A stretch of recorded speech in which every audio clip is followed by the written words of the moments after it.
Hi guys, ಎಲ್ಲರೂ ಹೇಗಿದ್ದೀರಾ? ಇವತ್ತು ನಾನು ನನ್ನ ಫ್ರೆಂಡ್ ಮನೆಗೆ ಹೋಗ್ತಾ ಇದ್ದೀನಿ. ಅವಳಿರೋದು ಶಾರ್ಜಾದಲ್ಲಿ, ನಾನಿರೋದು ದುಬೈಯಲ್ಲಿ. ಸೊ ನನ್ನ ಮನೆಯಿಂದ ಅವಳ ಮನೆಗೆ 1.5 hours ಜರ್ನಿ ಇದೆ. ಅವಳಿಗೊಂದು ಸಣ್ಣ ಪಾಪು ಇದೆ. ತುಂಬ ಎಕ್ಸೈಟೆಡ್ ಆಗಿದ್ದೀನಿ ಮಗುನ ಮೀಟ್ ಮಾಡಲಿಕ್ಕೆ. ನೋಡೋಣ ಇವತ್ತಿನ ದಿನ ಹೇಗೆ ಹೋಗುತ್ತೆ ಅಂತ. ಇವತ್ತು ನಾನು ಪಬ್ಲಿಕ್ ಟ್ರಾನ್ಸ್ಪೋರ್ಟ್ ಯೂಸ್ ಮಾಡ್ತಾ ಇದ್ದೀನಿ.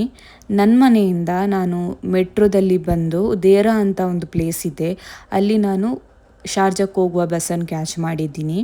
ಸೊ ಇವತ್ತು ಅಷ್ಟು ಜನನೇ ಇಲ್ಲ, ಎಂಟಿ ಇತ್ತು ಫುಲ್ ಬಸ್ ಆ್ಯಕ್ಚುಲಿ.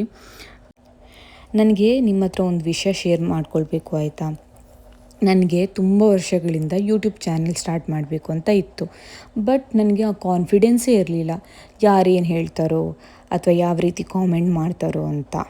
ಸೊ ನಾನು ಜುಲೈ 19th ನನ್ನ ಬರ್ಡೇ ಇತ್ತು. ಆ ದಿವಸ ನಾನು ಯೂಟ್ಯೂಬ್ ಚಾನಲ್ ಸ್ಟಾರ್ಟ್ ಮಾಡಿದೆ.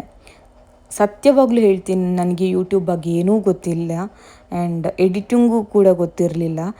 ಸ್ವಲ್ಪ ರಿಸರ್ಚ್ ಮಾಡಿ ನಾನು ಸ್ಟಾರ್ಟ್ ಮಾಡಿದ್ದು. ಇವಾಗಲೂ ನನಗೆ ವಾಯ್ಸ್ ಓವರ್ ಕೊಡುವಾಗ ತುಂಬಾ ಭಯ ಆಗುತ್ತೆ. ನಾನು ಎಷ್ಟು ಸತಿ ಡಿಲೀಟ್ ಮಾಡಿ ಕೊಡ್ತಾಯಿದ್ದೀನಿ ಅಂತಲೇ ನನಗೆ ಗೊತ್ತಿಲ್ಲ. ನನಗೆ ನನ್ನ ಎಡಿಟಿಂಗ್ ಸ್ಕಿಲ್ ಕೂಡ ಅಷ್ಟು ಚೆನ್ನಾಗಿಲ್ಲ, ಬಟ್ ಕಲಿತಾ ಇದ್ದೀನಿ. ಯಾಕೆಂದರೆ ಇನ್ ಫ್ಯೂಚರ್ ನನಗೆ ರಿಗ್ರೆಟ್ಸ್ ಆಗಬಾರ್ದಲ್ವ.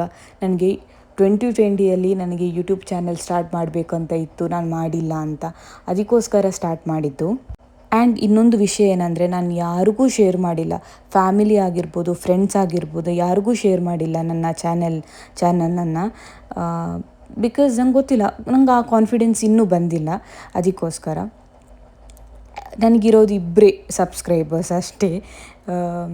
ಪ್ರಾಬಬ್ಲಿ ನಾನು ನನ್ನ ಫ್ರೆಂಡ್ಸ್ ಆಗಿರ್ಬೋದು, ಫ್ಯಾಮಿಲಿಗೆ ಶೇರ್ ಮಾಡ್ತಾಯಿದ್ರೆ ನನಗೊಂದು 150 ತನಕ ಸಬ್ಸ್ಕ್ರೈಬರ್ಸ್ ಆಗ್ತಿದ್ರೇನೋ.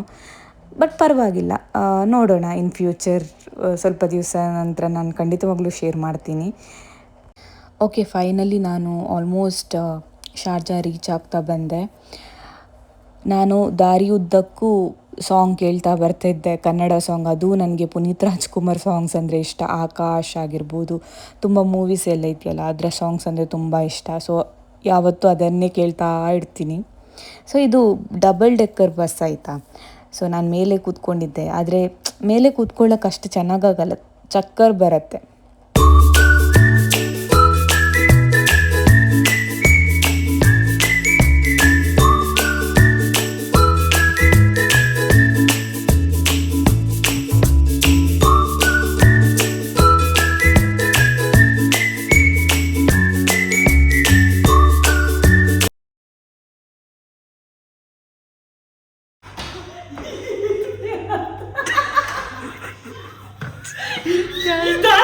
ನಾನು ಆ್ಯಕ್ಚುಲಿ ನನ್ನ ಫ್ರೆಂಡಿನ ಮುಖ ಸಹ ನೋಡಲಿಲ್ಲ. ಫಸ್ಟಿಗೆ ಹೋಗಿ ಮಗುವನ್ನು ಇಟ್ಕೊಂಡು ಆಟ ಆಡಲಿಕ್ಕೆ ಸ್ಟಾರ್ಟ್ ಮಾಡಿದ್ದೆ.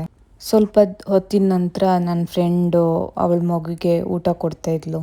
ಸೊ ಅದನ್ನ ಸುಮ್ಮನೆ ಈ ಥರನೇ ಕ್ಯಾಪ್ಚರ್ ಮಾಡಿದೆ.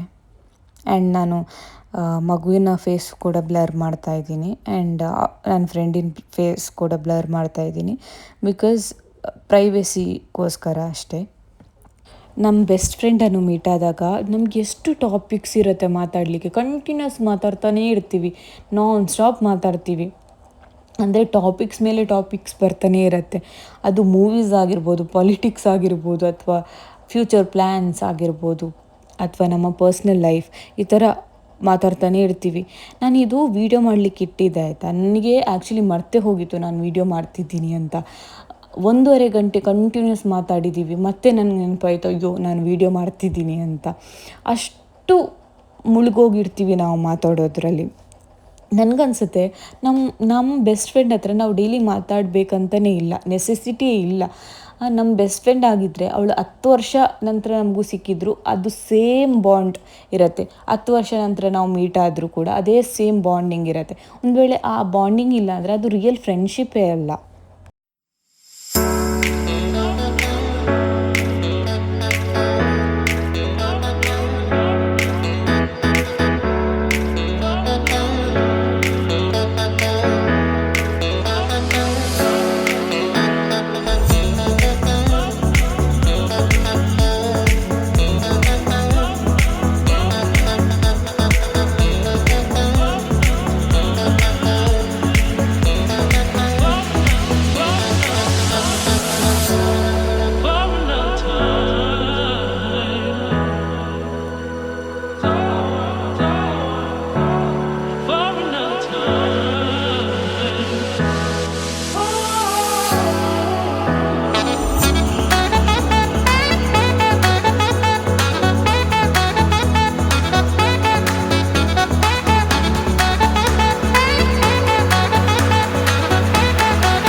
ನಾನು 6:30 ಆಗುವಾಗ ಮನೆಗೆ ರಿಟರ್ನ್ ಹೋಗ್ತಾ ಇದ್ದೀನಿ.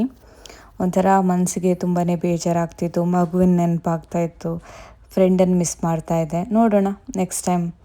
ಅಲ್ಲಿವರೆಗೂ ಬಾಯ್ ಬಾಯ್, ಟೇಕ್ ಕೇರ್.